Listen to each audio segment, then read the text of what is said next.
dan 4 hal yang menjaminkan banyak rizki, bukan memudahkan rizki. Tolong Bapak Ibu hafal, 4 hal bukan menjaminkan rizki, bukan memudahkan rizki, tidak. 4 hal mendatangkan rizki kemari.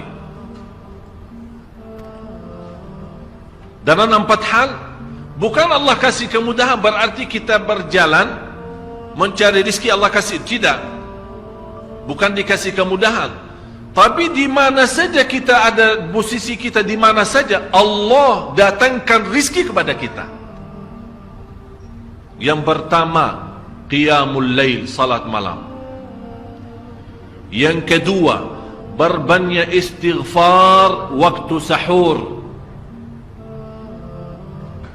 Kalau anda tidak salat malam, jangan tinggalkan istighfar waktu sahur. Waktu sahur kapan? Kira-kira 30 minit sebelum azan. Disitulah Allah sendiri memuji, Allah bangga dan senang terhadap orang yang sahur. Sampai ulama berkata, tidak ada ibadah yang terbaik di waktu sahur selain istighfar. Jadi boleh baca Quran, boleh salat malam, boleh zikir, boleh apapun, tapi yang terbaik istighfar. Fokus hanya istighfar. Astaghfirullah wa atubu ilaih, termasuk istighfar Allahumma anta rabbi la ilaha illa ant, yang Bapak Ibu tahu sayyidul istighfar, yang terutama, yang paling luar biasa. Allahumma anta rabbi la ilaha illa anta khalaqtani wa ana abduka wa ana ala ahdika wa wa'dika mastata'at a'udhu bika min syarri ma sana'at abu'u laka bi ni'matika alayya wa abu'u bi dhanbi faghfirli fa innahu la yaghfiru dhunuba. Ya Allah, kalau kita fahami doa ini luar biasa. Oleh karena itu kata Rasulullah, barang siapa yang membaca sayyidul istighfar, kemudian di malam hari dengan keyakinan dia meninggal habis baca istighfar, masuk surga. Masuk surga. Berarti ini salah satu doa yang menjaminkan dengan mudah masuk surga. Jadi 4 hal yang mendatangkan rizki, bukan kita mencarinya, dia yang datang kemari. Apalagi saat mencari lebih mudah. Qiyamul lail, salat malam. Tapi dalam bahasa, mohon maaf Bapak Ibu, dalam bahasa Arab disebut qiyamul lail, bukan salat. Tapi kalau diterjemahkan dalam bahasa kita salat. Tapi kenapa di situ qiyamul lail? Diberikan qiyamul lail, qiyam artinya berdiri. Berarti lama. Saking lama berdiri dikaitkan jadi qiyamul lail. Qumil laila ya ayyuhal muzammil. Apa terus? Qumil lail, berdirilah saat malam. Berdirilah, bukan salatlah malam, tidak. Berdirilah malam hari. Itu dahsyatnya di situ berdiri. Qiyamul lail. Yang kedua, berbanyak istighfar. Yang ketiga, berbanyak sedekah. Sebenarnya bukan istilah berbanyak sedekah. Kadang-kadang orang bersedekah 100 juta, udah saya sudah bersedekah 100 juta. Bukan itu. Bukan yang dimaksud berbanyak sedekah itu dari sisi uang itu banyak atau sedikit, bukan. Yang dimaksud rahasia sedekah, ta'ahudus sedekah, istiqamah bersedekah. Istiqamah itu tidak menjadi masalah besar maupun kecil. Itu tidak menjadi masalah, karena bagi Allah tidak ada artinya besar maupun kecil. Kita tidak memberikan kepada Allah, karena Allah maha kaya. Tapi rahasia sedekah itu kita terus menerus sedekah, siang, pagi, malam, siang, pagi, malam, pagi, besok, terus minggu depan, tidak pernah berhenti. Setiap ada kesempatan selalu kita membawa sedekah. Itu namanya ta'ahudus sedekah. Ta'ahud kalau dalam bahasa sebuah janjian, seolah-olah kita ada kontrak kerjasama antara diri dengan apa? Dengan sedekah. Itu kata ta'ahud, ahad, berjanjian. Saya berjanji, seolah-olah ada berjanjian antara kita dalam sedekah.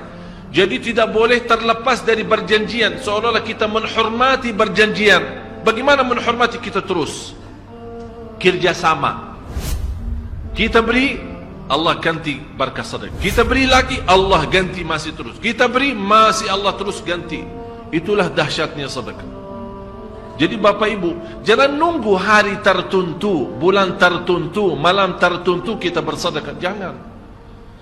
Setiap kita merasa ada berita baik, ada berita maupun ada berita buruk yang menyakiti perasaan kita, di rumah tangga kita, anak kita, suami kita, istri kita, apapun, langsung segera sedekah.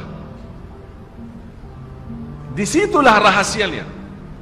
Ikatkan seolah-olah kita sudah membuat perjanjian antara diri dan sedekah. Dalam segala hal, hal senang maupun hal tidak, hal bahagia maupun hal sedih, hal bangga maupun hal lagi menghadapi kesusahan, kesulitan, selalu sehat dan sakit. Terus yang keempat, zikir, berzikir pagi hari dan sore hari. Berzikir pagi hari dan sore hari. Ini 4 hal Bapak Ibu. Berdiri malam hari, itu yang namanya tahajud, banjanya atau lamanya berdiri. Berbanyak istighfar waktu sahur. Yang ketiga, berbanyak sedekah. Sudah Bapak Ibu mengerti. Jadi istilah berbanyak sedekah bukan artinya harus banyak dari jumlah hitungannya, tidak. Yang keempat adalah berzikir di pagi hari maupun petang hari.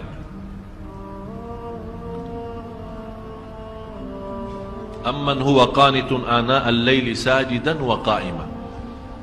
Sajidan wa qa'ima. Jadi Bapak Ibu, saat kita berdiri lama, walaupun baca satu ayat, diulangi berkali-kali. Walaupun baca surah pendek, tapi diulangi berkali-kali, tidak menjadi masalah. Bapak Ibu hanya hafal qulhu. Qulhu dibaca 3 kali, pahalanya seperti baca Al-Quran 30 juz. Ada seorang salih mengajak kawannya, sudah mendekati subuh, ayo bangun salat malam dan baca sepertiga Al-Quran. Langsung orang itu menjawab, bagaimana saya baca, sebentar lagi muazan. Bacalah Qul huwallahu ahad. Salat malam dan Qul huwallahu ahad. Jadi Bapak Ibu, yang saya harap, Jangan susah fikir, ya Allah saya mau baca apaan. Tak usah susah fikir. Baca dan nikmati, yang penting nikmati bacaan. Walaupun Qul huwallahu ahad setiap hari. Kalau kita pusing baca, Allah tidak akan pusing mendengar. Malah Allah paling senang mendengar bisikan bacaan dan bisikan doa kita malam hari. Allah paling senang mendengar bisikan doa munajat kita malam hari. Itu luar biasa.